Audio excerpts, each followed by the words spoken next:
Welcome to Anti-Racism and Systemic Change. What UCLA is doing internally to rise to the challenge.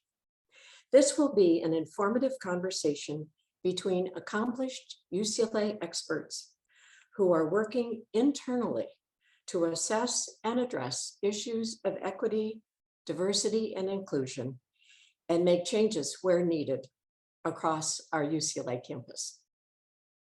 I am Susan Rice, President of Women in Philanthropy.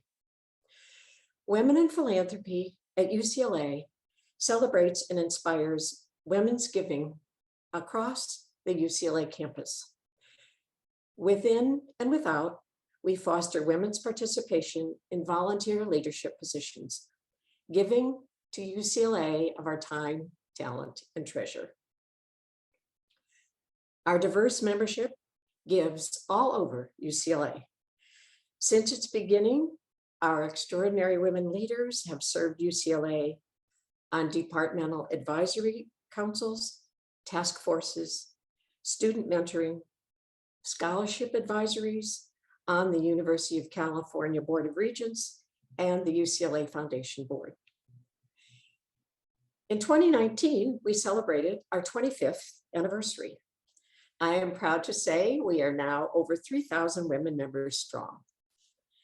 To engage the UCLA community, we hold events throughout the year to showcase different areas of topics across campus.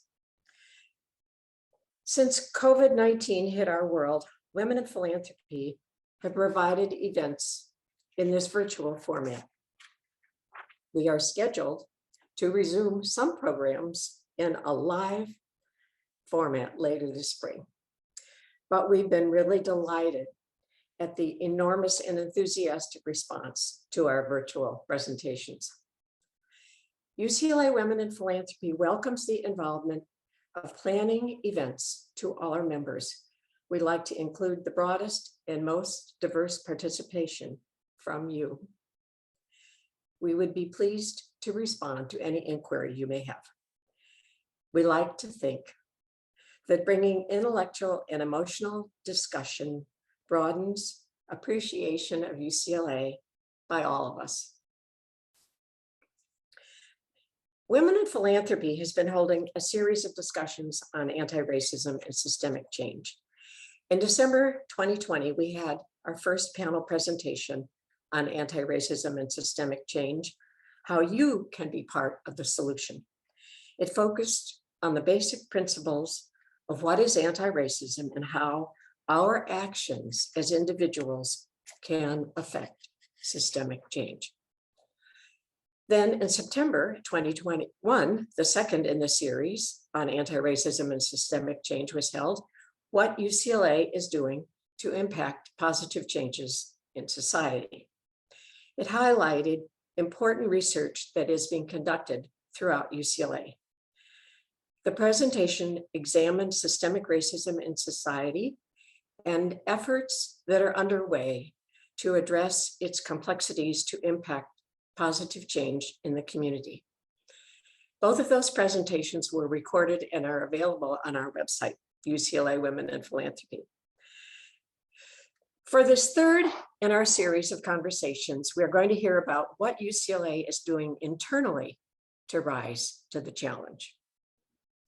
Throughout UCLA, important structural conversations continue and advancements are being implemented internally to examine and address equity, diversity, and inclusion in order to impact positive change on our UCLA campus. This presentation will feature a panel of experts from UCLA leadership and faculty who will share activities and actions throughout campus to support transformation across the university through powerful programs at the institutional level. Our moderator today is Tracy Johnson. In addition to being Dean for the Division of Life Sciences in UCLA College, beginning in September 2020, Dr. Johnson is a professor of molecular cell and developmental biology and holder of the Keith and Cecilia Terasaki Presidential Endowed Chair. Dr. Tracy Johnson developed the UCLA Howard Hughes Medical Institute, HHMI, Pathways to Success program, an opportunity for first-year undergraduates to participate in cutting-edge biological research and to be part of a rigorous academic support community of students from diverse backgrounds in STEM fields. She is also the principal investigator for a second HHMI grant aimed at promoting greater access and success for students studying life sciences who transfer from community colleges. Dr. Johnson is the recipient of numerous awards, including the Presidential Early Career Award for Scientists and Engineers, the UCLA Academic Senate Award for Career Commitment, Diversity, Equity, and Inclusion, and the UCLA Life Sciences Award for Inclusive Excellence through Teaching, Mentorship, Service, and Research. Dean Johnson is also the incoming president of the Genetics Society of America. Our other panelists today are Julian McNeil, MSED, she's the program manager of Anti-Racism Roadmap at the David Geffen School of Medicine. Also, Arturo O'Farrell, the Associate Dean for Equity, Diversity, and Inclusion at the Herb Alpert School of Music. He's also Professor of Global Jazz Studies and Director of the UCLA Afro-Latin Jazz Orchestra. Claudia Salcido, EDD, is the Assistant Director for Administration with the Academic Advancement Program and Director of New Student Programs. Veronica Santos, PhD, is the Associate Dean of Equity, Diversity, and Inclusion and Faculty Affairs for the UCLA School of Engineering. She is also a professor in the Mechanical and Aerospace Engineering Department and Director of the UCLA Biometronics Lab. We have gathered in an amazing panel of UCLA specialists from a wide array of programs who have vast experience to share with us about their work to advance equity, diversity, and inclusion across the entire campus. There will be time after their conversation for the panelists to answer questions from you, the audience. So please submit them through the Q&A function on the bottom of your Zoom screen. They will be reviewed and consolidated by staff, and Dean Johnson will present them to our panelists for their response. Dr. Johnson. Thank you so much, Susan, for those wonderful words and for that kind introduction. We are so pleased that we've assembled an accomplished group of leaders here with us today who can share more about programs and other activities here at UCLA that are aimed at making a positive impact on the campus community. So we're going to start with some short presentations by each of the panelists who you've already heard a little bit about. And then I'm going to ask some questions, which will be followed by questions from the audience. And so just as a reminder, you can submit questions through the Q&A function that's at the bottom of your screen, and we'll get to as many of those questions as we can. So we're going to start our discussion, and I'm going to turn it over to Julian McNeil.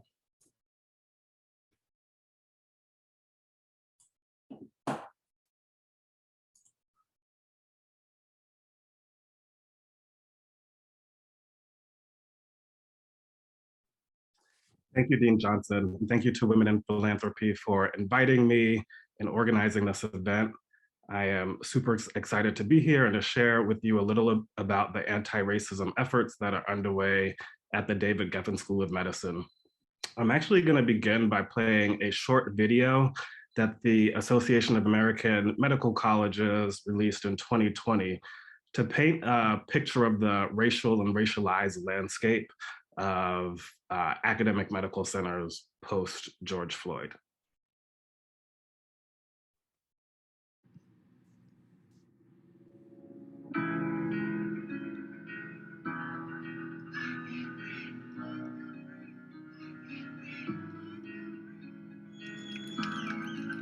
It's no secret that as the country has become much more diverse, the medical community has failed to keep up. This is unacceptable. In 1980, Black men made up 3.4% of all matriculants in U.S. medical schools, and today they remain at 3.4%. Their absence is not just unfair and counterproductive and wrong, it weakens us as a profession. To bridge the enormous disparities in health within communities, we must first confront the racial gaps in our own community of academic medicine and foster more diverse and inclusive environments within our institutions. Because only when all groups feel they belong and contribute to the fundamental fabric of the academic medical institution, only then will we see durable increases in diversity among our learners and faculty and leaders. No peace! No peace! No peace!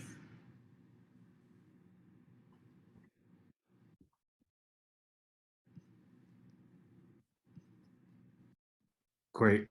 So the David Geffen School of Medicine really responded to the national racial rising in a few different ways. A primary way was by the creation and introduction of the Anti-Racism Roadmap. We can go to the next slide, please. The Anti-Racism Roadmap is a co-created path to ensure racial justice, equity, diversity, and inclusion. It was contributed to by members of our Black, Latinx, Native American Faculty Collective, our EDI Faculty Committee, the UCLA Health Black Leadership Coalition, deans, student body, et cetera. So a lot of stakeholders contributed to its development. It's really designed to dismantle structural racism. It's not that we don't care about individual or interpersonal racism, but the main focus of the roadmap is dismantling policies and practices that really impact the institution at large. It consists of 11 preliminary focus areas, and I do use that word preliminary quite intentionally because we are revising the roadmap over time. And on the next slide, I'll show you what those 11 preliminary focus areas are. We've engaged, once again, a number of different stakeholder groups to contribute to the development of the roadmap, but also to carry out the work. So this year, for example, our faculty, or a subset of our faculty members, are working on developing what's called our GEM Council, which will provide supports to junior faculty members in the forms of mentoring, and spaces to process their experiences.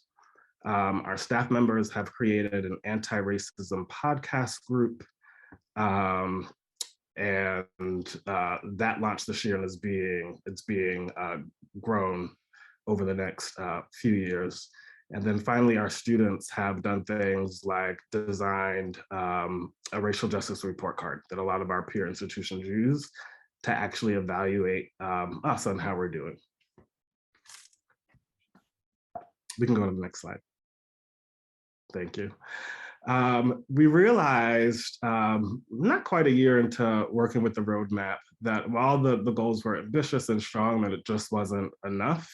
Much of the items in the roadmap really focus on kind of the things that we can see in organizations, like vision, strategy, goals, structures, but we weren't really addressing things that we can't see, such as feelings that people are having about change, or the different values that people bring to the work.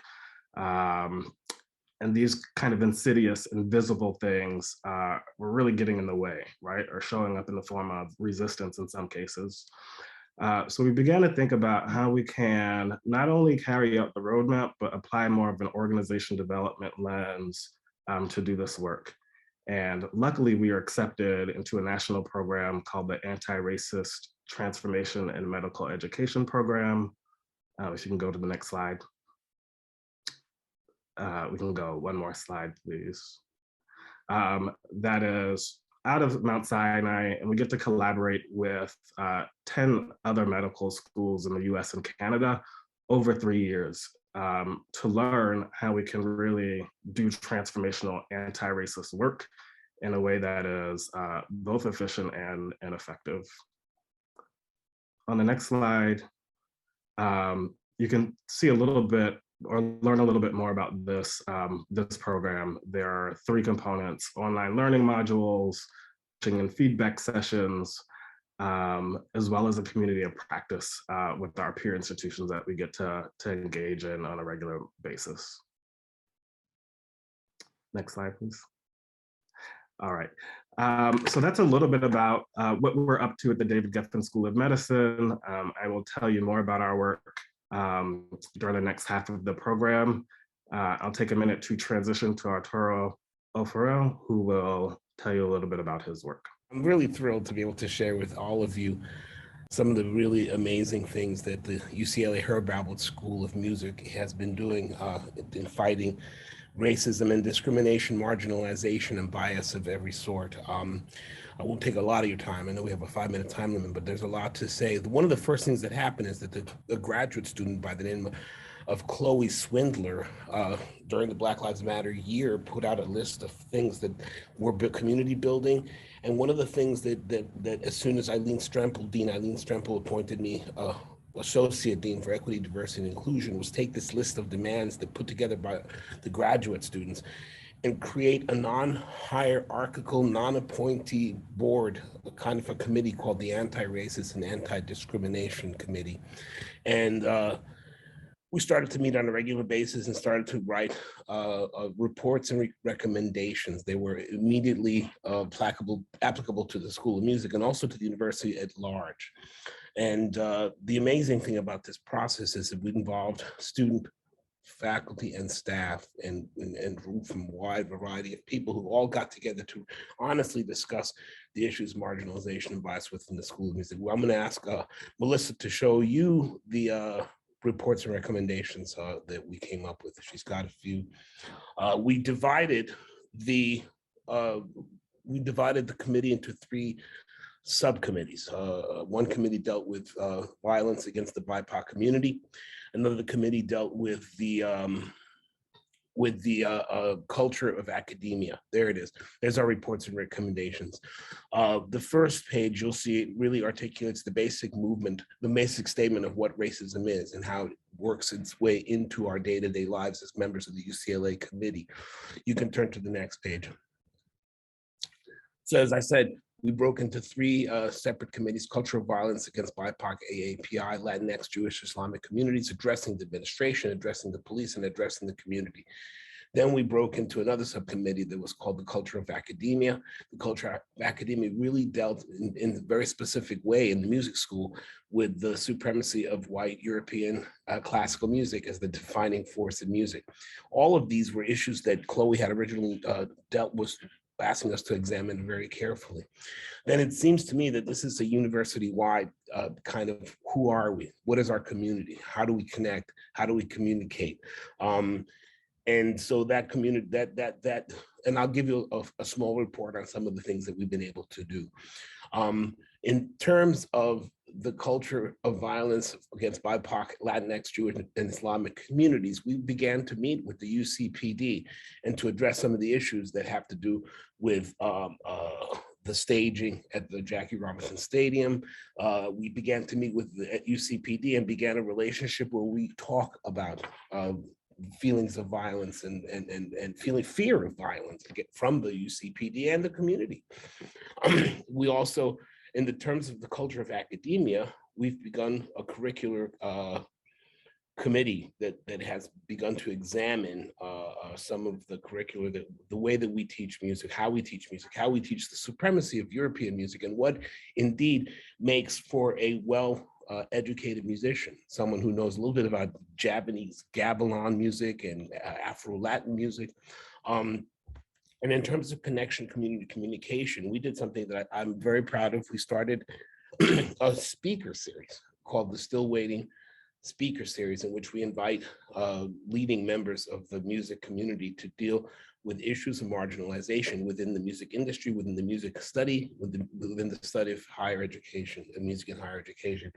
And our first speaker, I'm just going to show you a quick clip. Our first speaker was none other than the Cornell West, who addressed us incredibly about his experiences in academia and facing academia. And as you know, he's very famous for not many things, but most of all, his recent foray into this was the fact that he was denied tenure at Harvard. In case, Dr. West is a very, he actually really has dealt with marginalization and bias in academia, having been, of course, denied tenure at Harvard and having been on the faculty of Princeton and Harvard and the Union Theological Seminary. And so, very, very important part of our work with Dr. West was having him address this idea again that there is marginalization and bias in the way we teach, in the curriculum we choose, and in all the different things. So finally, the last thing I want to share with you, which I'm really excited about, is in the Connection and Communication Subcommittee, there was a presentation of a need for a sacred space that could be of marginalization and bias-free zone, kind of a sacred consecrated space within our property, within the property at the Herb Alpert School of Music, where students could gather in repose.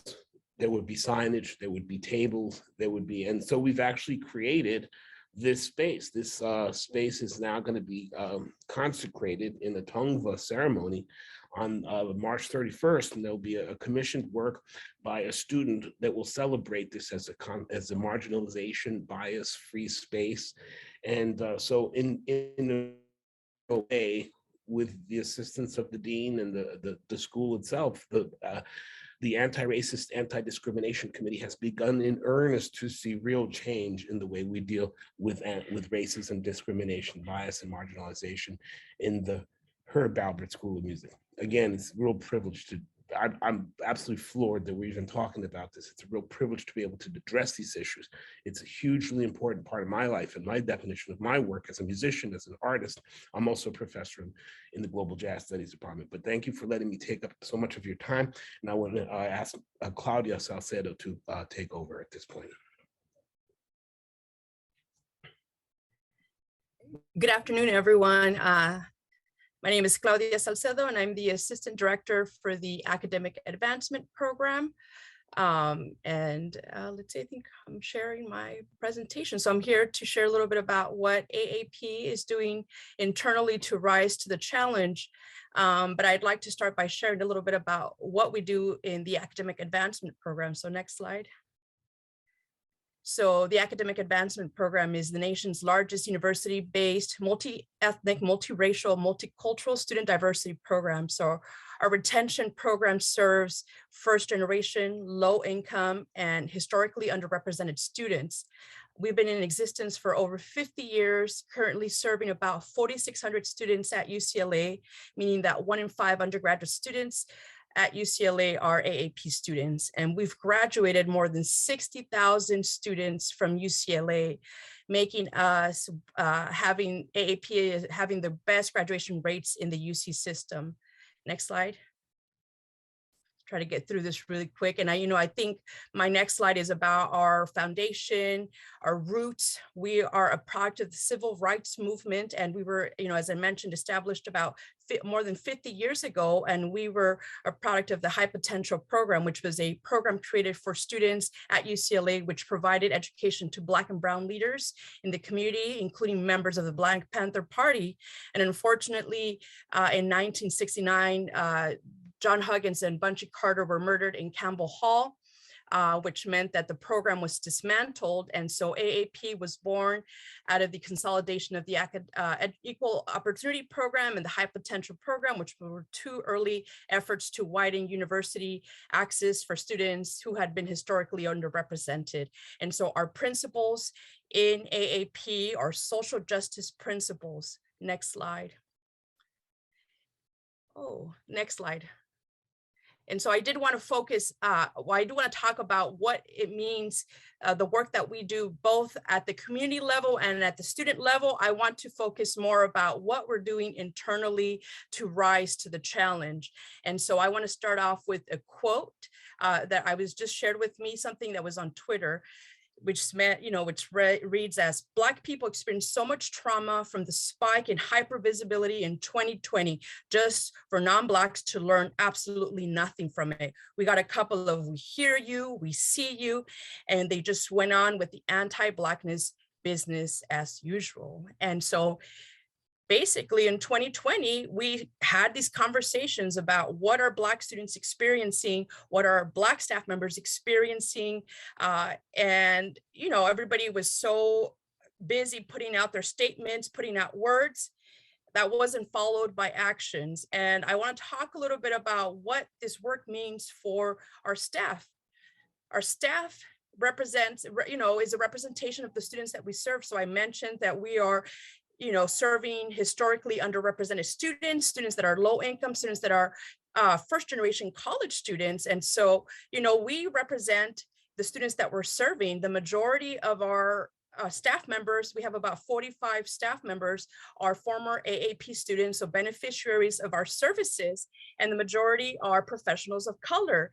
And yet, here we are in 2022, where our colleagues and our students are coming to us sharing that they're not feeling comfortable. Our students, again, in 2022, continue to experience anti-Blackness in the classroom, continue to experience microaggressions from peers, faculty, and staff, continue to feel isolated on this campus, not feeling like a sense of belonging. And so our job is to ensure that students are feeling welcome, feeling like there's a safe space for them to be able to feel supported, feel retained at UCLA. And so in this last 6 months, we've started our anti-racism, anti-Blackness task force, which has been focused on the education and the professional development of our staff members. And yes, I mentioned that the majority of us are professionals of color, but that doesn't mean that we don't have to have these deep conversations about what does anti-Blackness look like in the workplace? What does anti-Blackness look like in our daily work, in our daily spaces? Just this Monday, we had a conversation about addressing anti-Blackness in AAPs. So we had our UCLA doctoral student, Jean McAdoo, who did this beautiful presentation that challenged us to think about what are our hiring practices, what are we doing to ensure that our staff is representing the students that we're serving. And our next and future conversations include a discussion on what does anti-Blackness look like in individual communities, and what does allyship look like on a professional setting and at the student level. So with that, I will be happy to answer any questions during the Q&A section. Thank you. Hello, I would like to begin by thanking the Women and Philanthropy team for the opportunity to speak with you all today. My name is Veronica Santos, and I serve as the Associate Dean for Equity, Diversity, and Inclusion for our School of Engineering. Our UCLA Samueli School of Engineering is committed to providing a more equitable, diverse, inclusive, and nurturing environment for all of our students, with programs designed to complement a rigorous engineering education for anyone with the talent and the desire to succeed. And we strongly believe that diversity is an indispensable element of academic excellence. Science, technology, engineering, and mathematics, or STEM fields, require diverse perspectives to expand the range of knowledge, lived experiences, and viewpoints that are needed to first identify problems that might be overlooked by the majority, and then to build a community to create innovative solutions to these problems. Over the past couple of years, our school has put in place several new programs and initiatives. We launched the Mentor Professor program, recruiting faculty members who are not only excellent in their research, but who have also demonstrated success in mentoring students from underrepresented and underserved populations, and who can provide mentorship in research and professional development. We hired our first cohort of 3 mentor professors last year and are currently in the middle of another search for our second cohort of mentor professors. We also hired an assistant professor with a joint appointment in the Luskin School of Public Affairs as part of the university-wide Rising to the Challenge initiative, spearheaded by the Bunch Center to expand the scope and depth of scholarship that addresses racial equity issues. We developed Awareness to Action, a two-part interactive multimedia workshop co-developed by our Women in Engineering program, or We at UCLA. The workshop is offered as part of the school's curriculum and is designed to raise awareness of implicit bias and microaggression, especially with respect to gender and race. And this year, we are looking forward to launching a new facilitator training program so that we can scale up our network of student, staff, and faculty allies in the school. We partnered with the UCLA chapter of the National Society of Black Engineers, or NSBE, to launch an Engineering in Action series designed to promote equity and inclusion through essential dialogues on societal challenges encountered in engineering disciplines.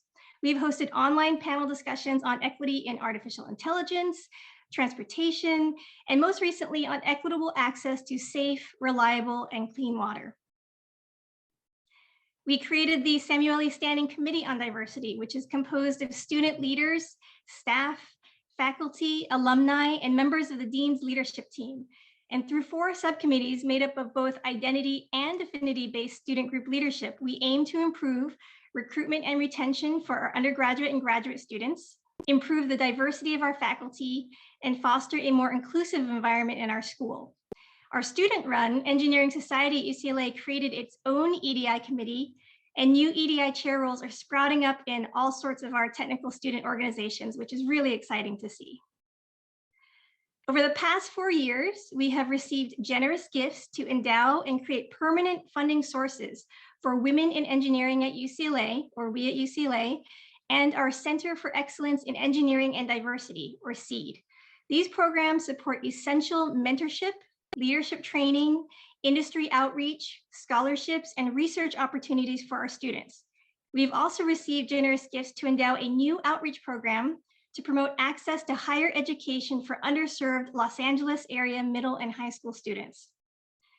To grow our programs and improve our climate, the approach must be inclusive and intentional. And it's really a partnership with key stakeholders, students, staff, faculty, alumni, and industry partners that enables us to combine our strengths and perspectives and to engineer change together. These are just a few highlights from our Samueli School of Engineering, and I look forward to continuing this discussion during the Q&A session. And now I'll pass the baton to Dean Tracy Johnson. Well, thank you so much. And it's really a pleasure to hear about the wonderful things that are happening across campus and shows some exciting areas for collaboration as well. My comments today are going to really briefly say a bit about what's happening both at the division-wide level in life sciences, as well as a discussion of some of the more local activities that are focused on students. So systemic institutional transformation, and then thinking about student-centered programs to foster student success in the context of an anti-racist environment. So when I became dean, one of my priorities in collaboration with the outgoing dean was to really dig deep into the culture of life sciences and to think about whether our division was truly inclusive and supportive of all members of our community. And in the wake of the racial reckoning of 2020, it was really an opportunity to look closely at our systems and structures around race and ethnicity. And I think you've heard from the other speakers that there's a real recognition that getting to the deep underlying motivations and institutional structures is critical. So we really took to heart the principle that it's not enough not to be racist, but what does it mean to be anti-racist? So in 2020, we convened the Anti-Racism Task Force, what was comprised of faculty across all of the divisions of life sciences, students, both undergraduate and graduate students, postdoctoral fellows, and staff.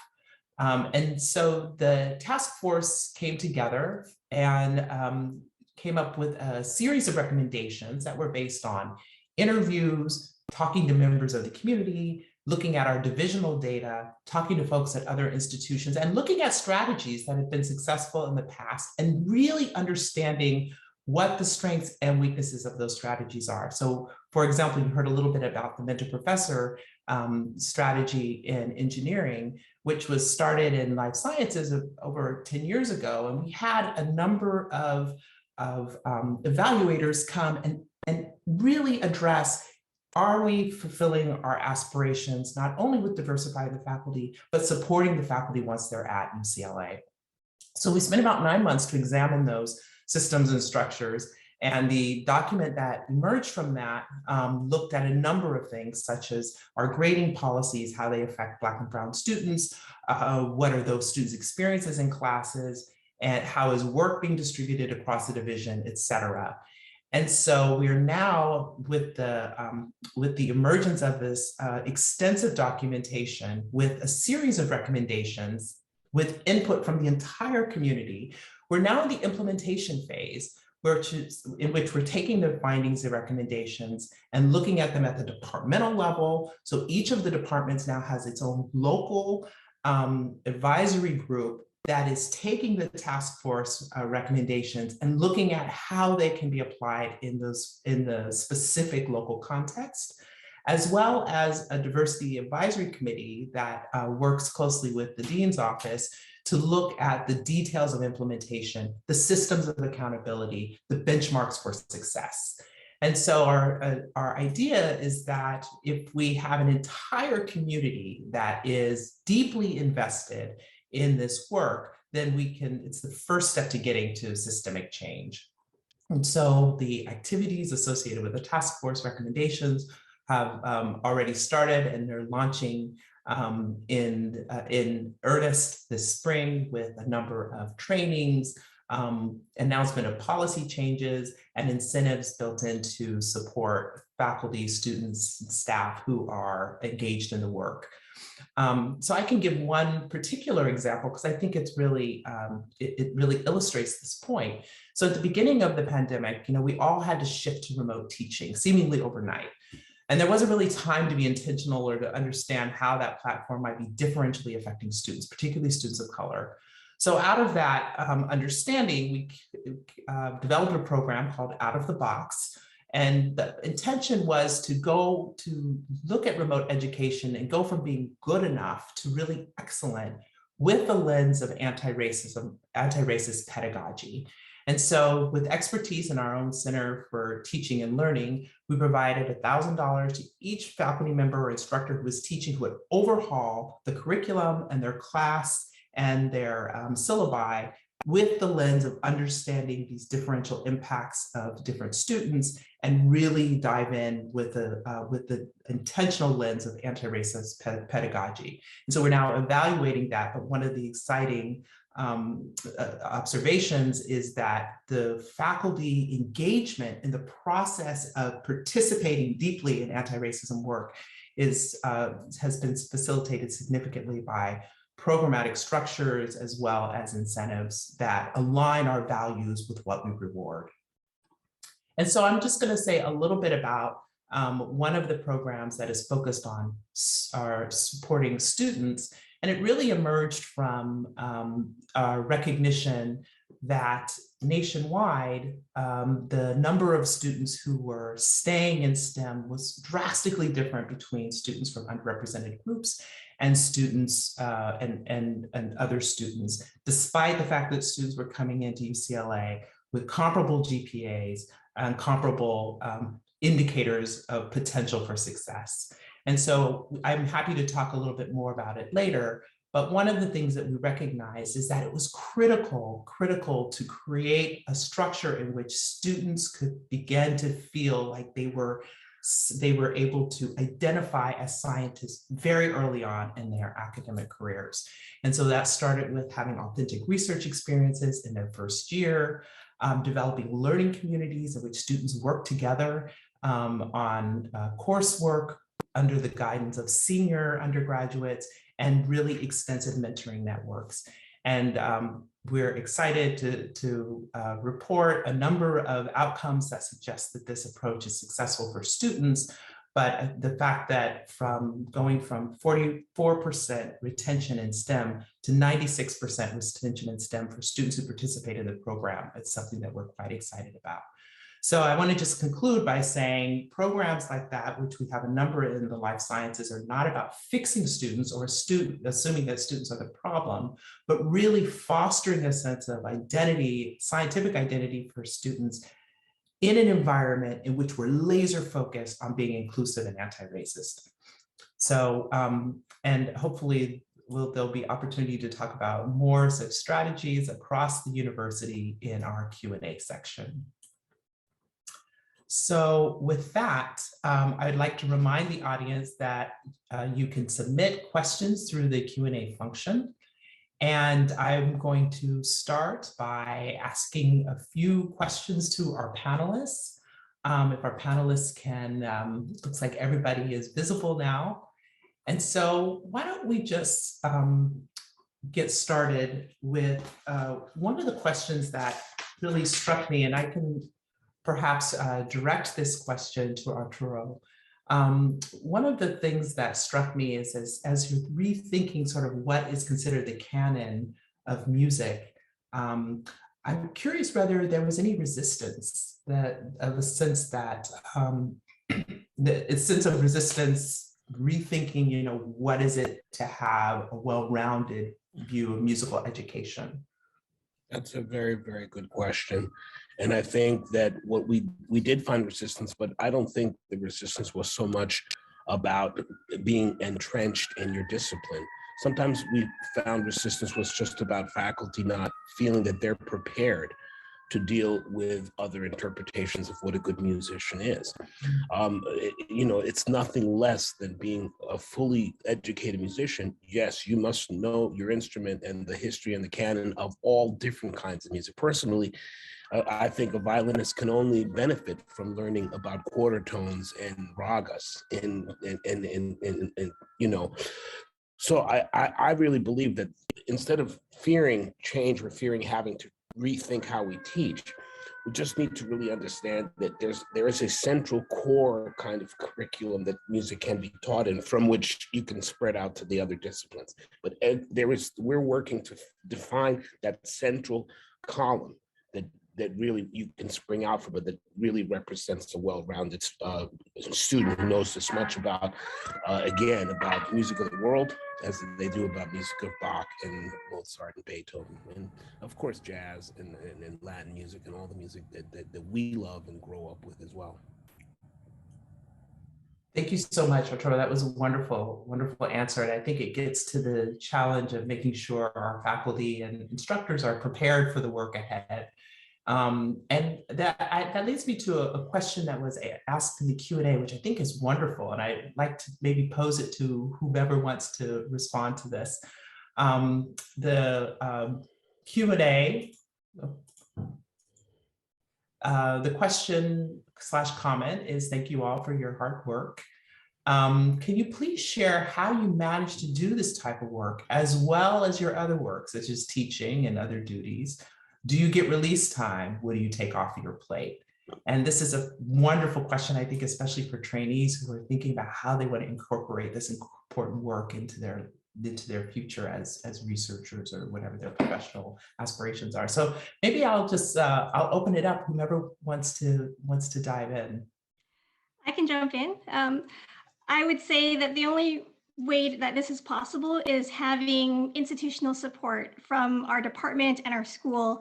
I do get teaching relief. I do teach 1 quarter out of the year. That's this quarter, so it'll get very busy. But the teaching relief is key because the amount of meetings on my calendar have just exploded. In order to really do positive work and make sure you're hearing all the voices, you need to take time to meet with students, staff, faculty, network across the university. And that can only be done if there is some sort of support systemically within our school. Thank you so much, Veronica.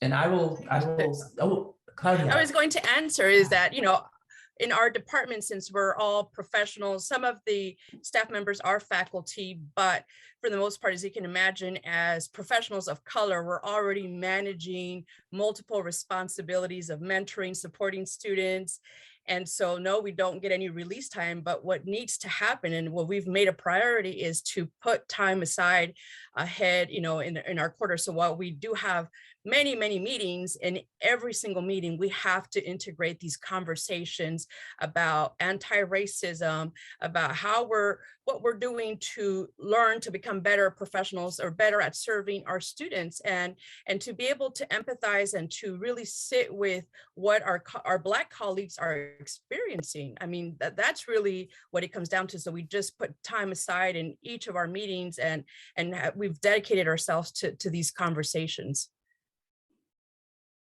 Maybe I'll just add one bit to that. Thank you so much for that, Claudia. It's a really important perspective.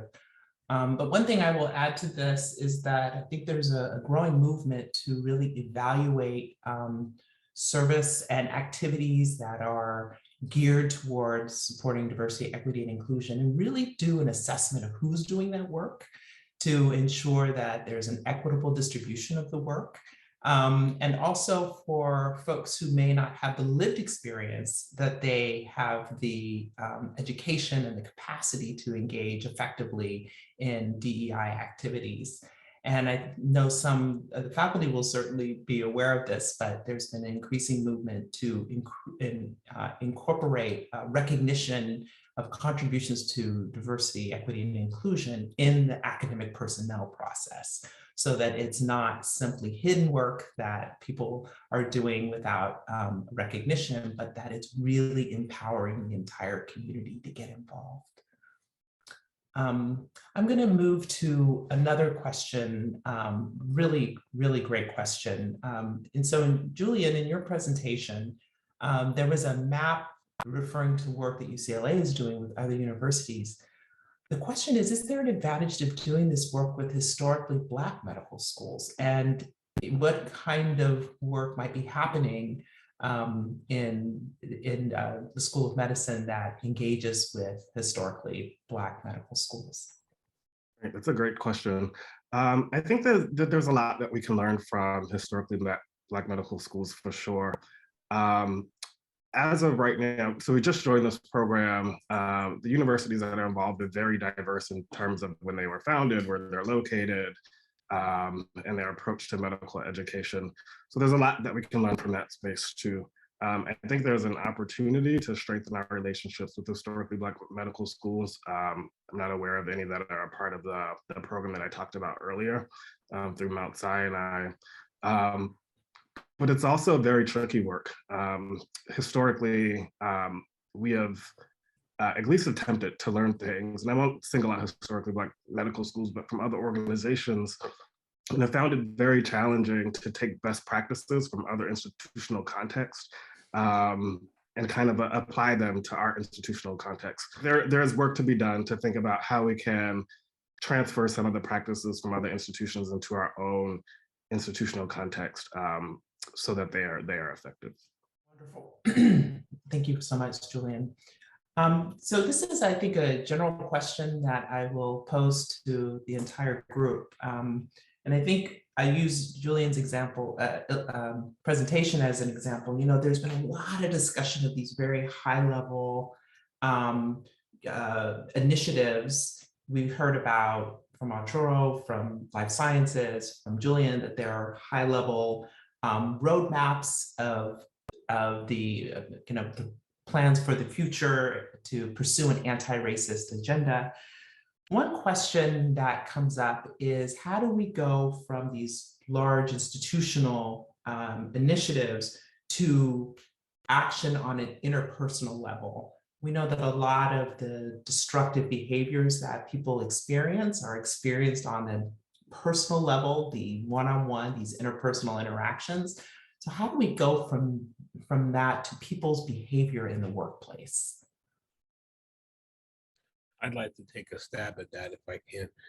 I find that it's an old adage, but it makes sense here. Think global, act local.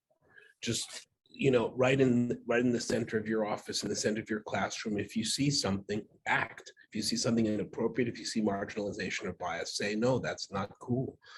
I mean, on a very real basis, that's the way that things begin to move incrementally, because if you start changing your behavior, then you affect the people around you, their behavior changes, and then you can affect the upper layers of structure and administration that need rethinking. And I want to just also add, because as you were saying this question, it occurred to me that things move incrementally in institutions. And so you have to push and push and push and push and push. I think bias training, marginalization training, we get pushed back from all, from people who have to take hours and hours of their life to do it. But you insist. You insist. I mean, I learned so much from marginalization and bias training. I thought I was totally, woke. And then I found out that no, man, you have to go every day into the center of your soul and look at who you are every day. And so when you do that, when you think global but act local, even as local as your own agency and your own sovereignty, then you can begin to really deal with these issues and make them into concerted actions. You see a kid that wants to learn how to play the saxophone, go teach them. That's it. They don't, so I think that for me, you have to just act. Don't wait for the call. Don't wait for the prompt. Don't wait for the support. I can add to that I do believe that there are ways that every day people can display empathy and really be mindful of inclusivity on a one-on-one basis from this more training style perspective. But I think another complementary thing that we really need to bring back now that we're getting back to in-person activities is just socialization, having people, building a sense of community within your department, within your school, and having people just hang out with one another and learn about the challenges that each person has, and really hear other people's experiences and appreciate that as different from your own, and thinking about how you might be able to affect change.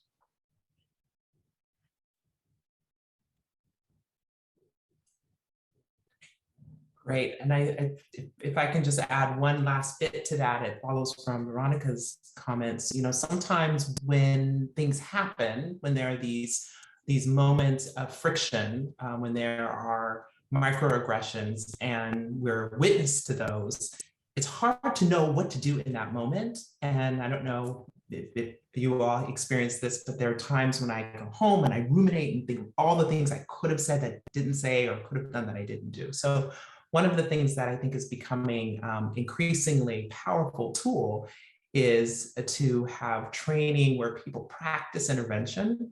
What does it mean to be a bystander? Bystander training, bystander practice.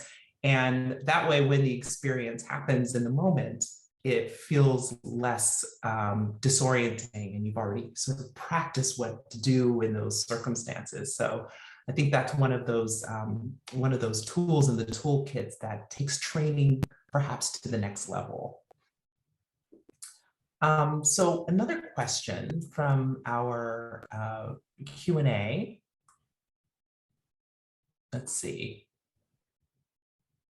Rather than, back to the issue of training, rather than just training, are there resources faculty can access whenever questions or issues come up?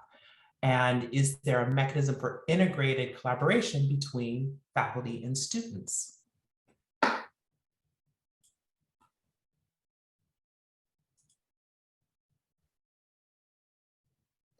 And if I can, I don't want to put you on the spot, Claudia, but it's given your beautiful work with students, I wonder if there are ways in which AAP has been able to bring together the student and perhaps the faculty community in collaboration with each other.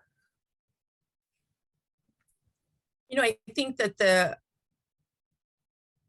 beautiful part about the work that we do is that in addition to having professional staff, which some are faculty, in addition to the 40-some, we have a large student staff who really enable us to do the work that we do. So, and so through our work with these students that are at the front lines as well, we build these relationships, we build community, and we are able to allow them to have a space where they're able to speak up and to share their experiences, hence why we've had to sort of like dig deep into ourselves as professionals to think about what type of culture are we providing for our student staff? Like, this is still part of their workplace culture, right? So how are we, so just by the mere fact that they feel empowered enough to be able to come to us and to address the challenges and to tell us, this is what's happening out in the classroom. And so our job as professionals is to, because I didn't even get to talk about the actual services that were provided, but we're at the table representing specifically students of color and representing their experiences. So even something as simple as, as counselors, counselors that are sitting on these committees that are approving petitions, we are the voice of these students, and we're basically having to let our counterpart, counseling programs know that, look, the experience of students of color at UCLA is different than that. So, bringing to the table, the housing insecurities, the food insecurities, the microaggressions that, so like, always not shying away from these conversations. Why is it that students are not doing well in the classroom? Why is it that they have to, drop a class week 10, finals week? We have to be the voice and remind, our counterparts that, our students are suffering, and especially in the height of the pandemic. I mean, our students have not, this pandemic and this remote learning has really impacted them. So we're the ears and we're the voice in these spaces where students are now represented. So that's, I think, how we're collaborating and making sure that we're able to represent them at the table when policies and when certain decisions are being made. And I hope that I answered your question, Dean Johnson. No, I think that was a wonderful answer. And if I can ask a follow-up question, it was one of the questions that came to mind during your presentation. And I think sometimes we talk about anti-racism, anti-Blackness, and it may seem obvious to us what we mean by that. But I just wanted to take a second to dig a little deeper from your experience working with students. What does anti-Blackness in the classroom look like? So it's something that you mentioned. I'm really curious whether you can just kind of add a little bit more specificity to that comment. Well, the way that I understand anti-Blackness is, and this is, again, a training that we just received, or a conversation, this is not something that we're not aware of, but, when you think about a Black individual and they're dehumanized. So in the classroom, a student is not viewed in a humane way. And so a professor, in the way that they're, I'll step back a little bit and tell you a little bit about my research. In my doctoral program, I looked at Black transfer students that participated in our bridge programs and matriculated to UCLA, and I looked at the culture. And something as simple as faculty, there's one of the participants that told me there are 2 Black women with the same name. This faculty member just couldn't tell them apart. And it's just like, how is it that here we are where, they kept accusing the other Black student for not turning in the homework assignment. And she's like, this is just so embarrassing that here I am in the classroom and I continue having to experience what I face outside in our daily life. So I'm going into the classroom and I have to basically sort of have to defend who I am and my identity, and have to remind them, like, no, this is, yes, I do have the same name as this other person, but it's such a dehumanizing experience for the students. So, to me, anti-Blackness means not being able to see a student as a whole. It's, students being, I have another student Black student who told me about his experiences in the library, and, the library is always full of students, tables are always taken. And the minute that he'd walk in, it was the hypervigilance, people putting their laptops away, people not wanting to sit at the table, with him because of the fear. So, there's just so the dehumanizing aspect that students have to, Black students in particular, experience in the classroom, outside of the classroom, at every single point that they're turning at UCLA. So, I know I'm digressing here, but that's, to me, what, we're talking about, yes, recognizing what racism is, but furthermore, understanding what it means, what anti-Blackness looks like at UCLA, and these these racist behaviors, microaggressions, are literally what lead to these lower retention rates. And that's how this is directly correlated to the work that we do. We're addressing the retention rates of students of color. And therefore, this is the type of understanding of the student experiences that we have to keep at the core of the work that we do at every single level. Thank you so much, Claudia, and thank you for providing examples so that we can really kind of have a handle on what we're all working to improve at UCLA and frankly at higher education institutions across the country. One of the questions that came up is the following. It's great to hear about everyone's work, having attended 4 universities and then later working at one. I found a surprising amount of discrimination against women of any race. Does this show up in any of your studies, or has this issue been, quote, resolved? Veronica, I see your expression. You want to take this one? Sure, definitely not solved. I was looking over some statistics prior to the panel, and according to the American Society for Engineering Education nationally, women earned 22% of bachelor's degrees, 27% of master's degrees, and 24% of doctoral degrees in 2018. So I thought, okay, how does this compare to our Samueli School of Engineering? Well, in the late 2000s, women made up approximately 20% of our engineering undergraduate enrollment. By 2018, we were up to 27%. As of last year, women made up approximately 30% of our School of Engineering undergraduate enrollment and 25% of graduate enrollment. And that is nowhere near the 50% of women in the world. So it's not a solved problem. With regards to microaggressions and implicit bias, yes, I think that also affects women. It affects basically all of the underrepresented groups, of which there are many, including disabled students, students of low socioeconomic background, and so on. And if I can add to that, one of the things that is increasingly clear is that this really calls for an intersectional look at all of these issues to understand not only what does it mean to be a person from a particular racial, ethnic background, but how does that interface with other axes of difference? And so I think that's really the next step in our deep understanding of how to really see and implement institutional transformation.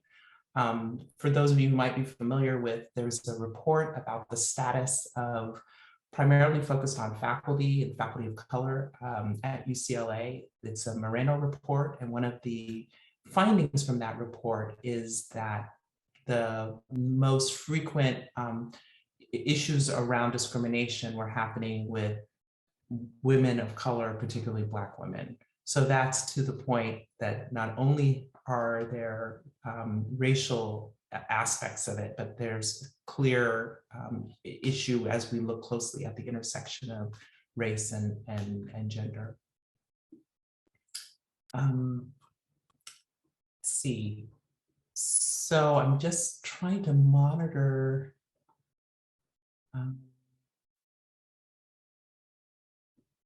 Julian, I wonder if you can say a little bit about, there have been a number of questions that come up about faculty-student collaboration, and it feels like that's really where there's a lot of powerful work being done.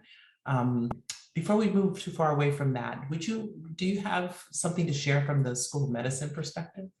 Sure. We have a few different initiatives that we've been working on that have brought together faculty and students. And they're all, the ones that I'm thinking of are all a part of the anti-racism roadmap. So one goal that we had was to de-bias the curriculum, the graduate medical curriculum as much as possible, right? And then think about how we can do an audit of that and figure out how to strengthen it. So instead of faculty members just doing that alone, they invited students to the table to collaborate in that work. So for the past year and a half or so, students and faculty members have been doing an audit of the curriculum and making both recommendations for changes, but many of those recommendations have turned into actual changes. So that's one example of student-faculty collaboration. We've also invited students to participate in things like restorative justice circles with faculty members in their departments. So in one department, there was a racialized incident that sparked a lot of outcry, and we hired an external restorative justice facilitator to bring together students and faculty members and staff members to work through some of those issues, but also to think about what the future looks like in that particular department. And the final collaboration that I'll mention, something that I'm working with students on, along with my colleague, Dr. Erica Bath, and that's our racial justice report card. So we meet with students weekly, and the students themselves have asked for this effort, and they're leading the effort, but they're doing an audit of UCLA Health and the David Geffen School of Medicine. So they're out collecting a ton of data right now to better understand the race and justice, equity, diversity, inclusion landscape more broadly. And students will be writing and presenting a report at the end of the academic year that includes some recommendations that we as administrators and leaders of the school will take and integrate into our strategic plans going forward. So there's a lot of meaningful collaboration that we're doing with students.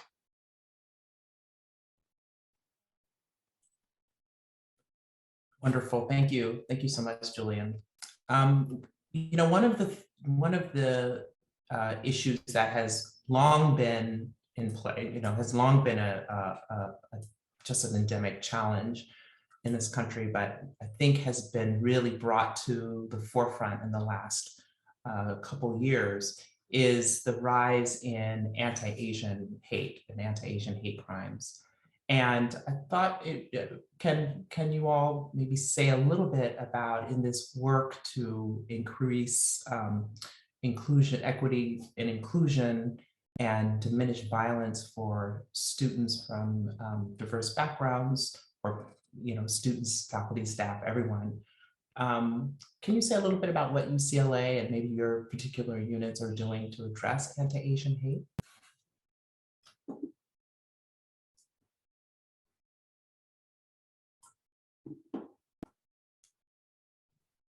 So, and I'm happy to get us started. Oh, Arturo, did you? Yeah, I was thinking about how a large number of our students are Asian, and what a terrible sense of because musicians, and it's really terrible to me to think that an Asian person would come into a music conservatory and feel alienated. And I don't know that we've done enough, to be honest with you. I like to be transparent. I don't know that we've done enough to really take care of that issue. And you know, our the head of our music department is Korean American.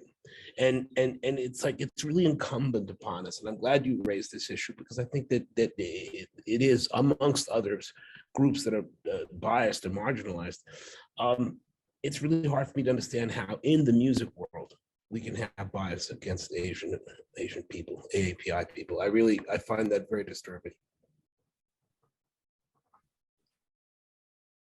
I think at the School of Medicine, it's also obviously an issue that has come up, and we've been working on it. We've done the usual things, trainings, invited guest speakers to speak about different issues impacting the AAPI community. We've had a town hall where we've co-developed interventions along so staff, faculty, students. But those things really don't feel like enough, right? They feel like more of the same, more training, more listening sessions. So we've been thinking about how can we do more? And for us, that work's really started with getting to know the AAPI community a bit better. So we've reached out to the faculty collective. We have actually invited one of the leaders of that collective to join us in our as a senior advisor to the anti-racism roadmap.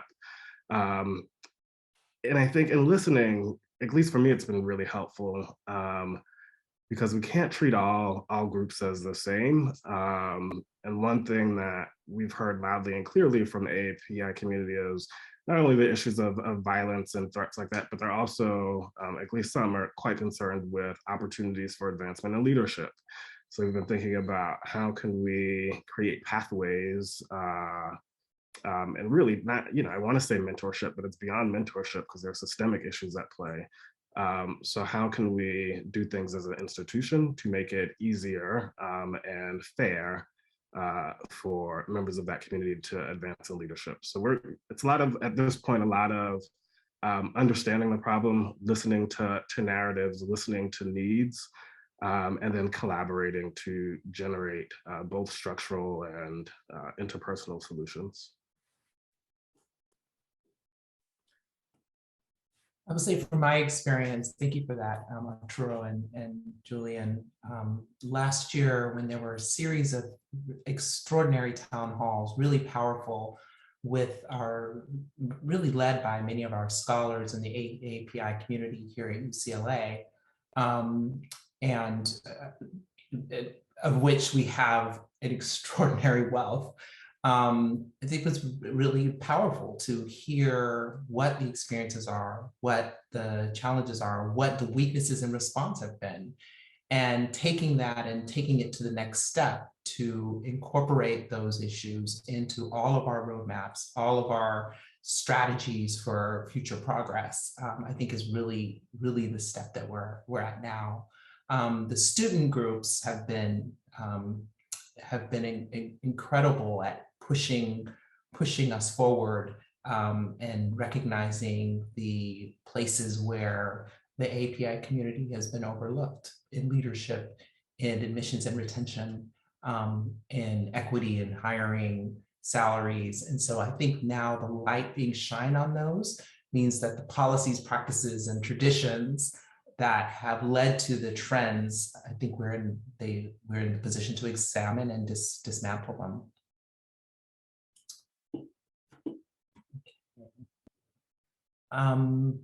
Looking through the Q&A.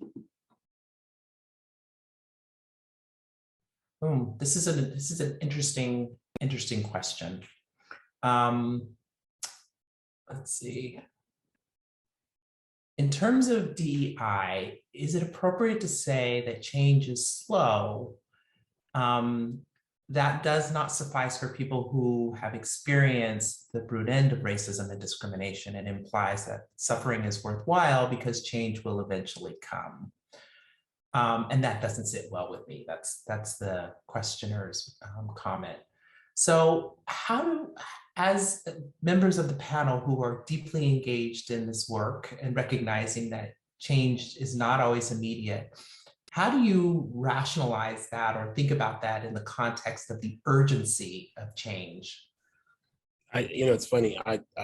It's part of our issues is that we are seen as administration, and that already causes students and those engaged in student affairs to look at us askance to some degree. So, I mean, we understand that institutions work in a very different way, but I think one of the things that we don't have enough of the ability to say to students, yes, there's a level of mediocrity built into institutional life. These things do move slowly. And I think what we would serve them better by saying, if these things move slowly, look, I'm Mexican Cuban. I've been punched in the face by cops. I mean, I am you, but they don't necessarily know that. They see me as an associate dean, an administrator. They see, and then I think the thing to do with that is to say, you're right. You should question everything and think through everything and be critical of your administrators, your faculty, and make sure and demand accountability. And because we know as people in this position that things have to go through committees and subcommittees and discussions and everything, and then there's levels of funding that are like, oh my God, it's crazy. But I think it would help us, it would help me, and I have started to do this genuinely, to say to students, look, I respect and applaud your mistrust. I respect your dissatisfaction. In fact, I applaud it and I embrace your dissatisfaction with the rate at which things move. But more often than not, I get defensive. And I go, hey, you know, this is life. No, it's not acceptable. And to admit that, and to say to students and people who are involved in being the brute, the ugly end of racism. Like I said, it wasn't fun being punched by a cop. You know, but I had to go through that. So I can relate to that experience in another human being, even as an associate dean for equity, diversity, and inclusion.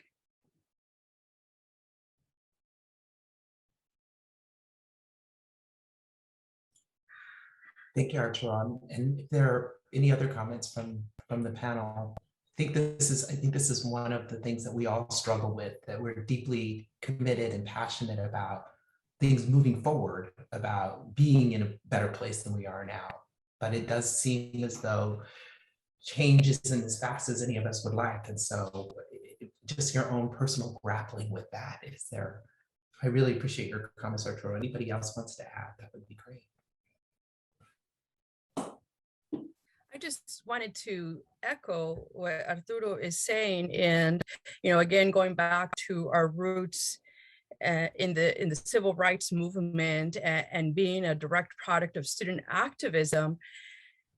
I mean, sometimes those are the voices that are heard, and yes, on the administrative level, there are structural changes that need to happen.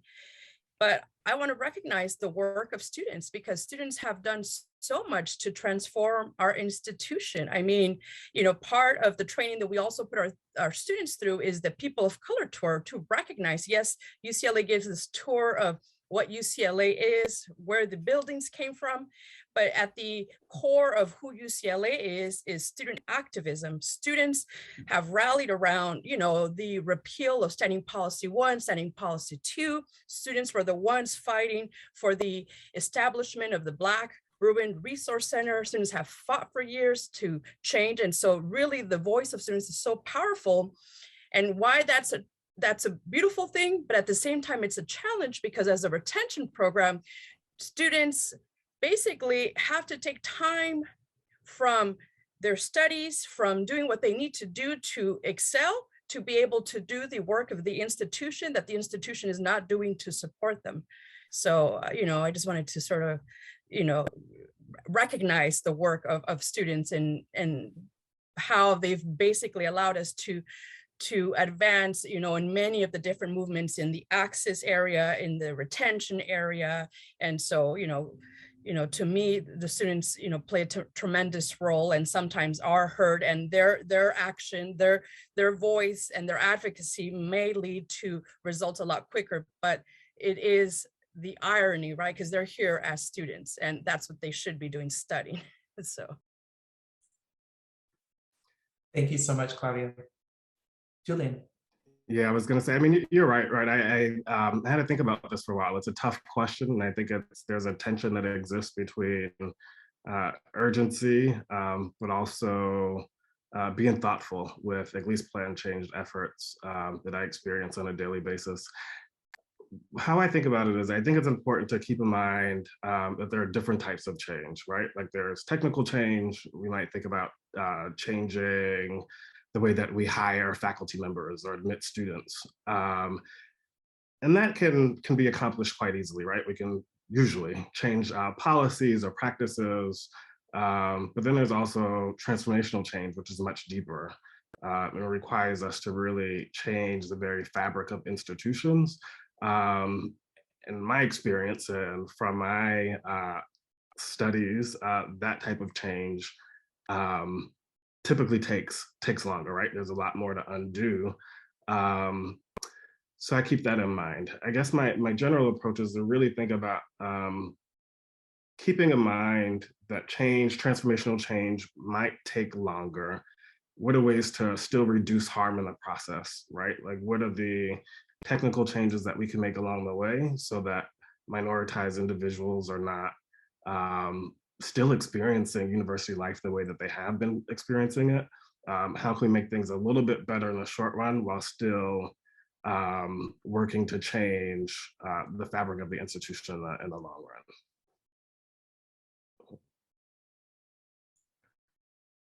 That was a terrific answer. Veronica. Yeah, I think this is something that I've also struggled with. And so the practical way I've approached the fact that, transformational change can take a long time is that you have knobs that you can turn, and they have different, time scales. So from a practical perspective, we look at the lowest hanging fruit. What are things that we can change policy-wise, for example, that will impact the next quarter of teaching for students, for example? And I've just had to learn to be patient and play that long game, because not every initiative you start will bear fruit instantaneously, but it doesn't mean that you shouldn't start it. And so there are a lot of things that we're doing within the Samueli School of Engineering that we've started now, but it might take a couple years to see the fruits of that labor.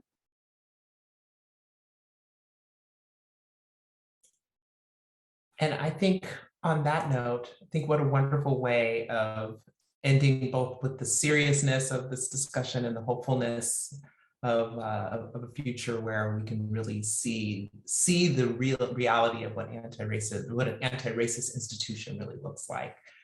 So I want to just take this opportunity to thank our panelists and thank Women in Philanthropy for inviting us all to be here and to be part of this conversation. So thank you, and I will turn it back over to Susan Rice. A heartfelt thank you to Dean Johnson, to Tracy, Julian McNeil, Arturo O'Farrell, Claudia Cesedo, and Veronica Santos.